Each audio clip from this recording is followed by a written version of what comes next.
আসসালামু আলাইকুম। আজকে ভাইরাল পেশোয়ারি বিফ রান্না করলাম।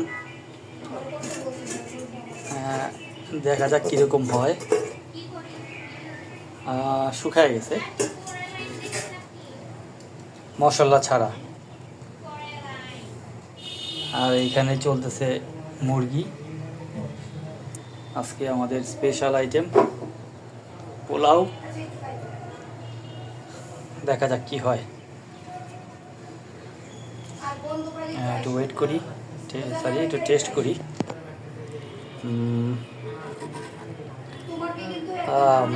তো ইয়া হয়ে গেছে, ভাইয়া গুঁড়া হয়ে গেছে।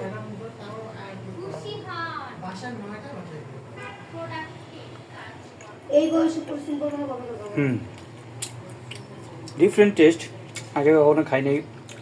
মাংস অনেক নরম হয়েছে, সফট হয়ে গেছে। ভালো, মাশাল্লাহ। সবাই দোয়া করবেন।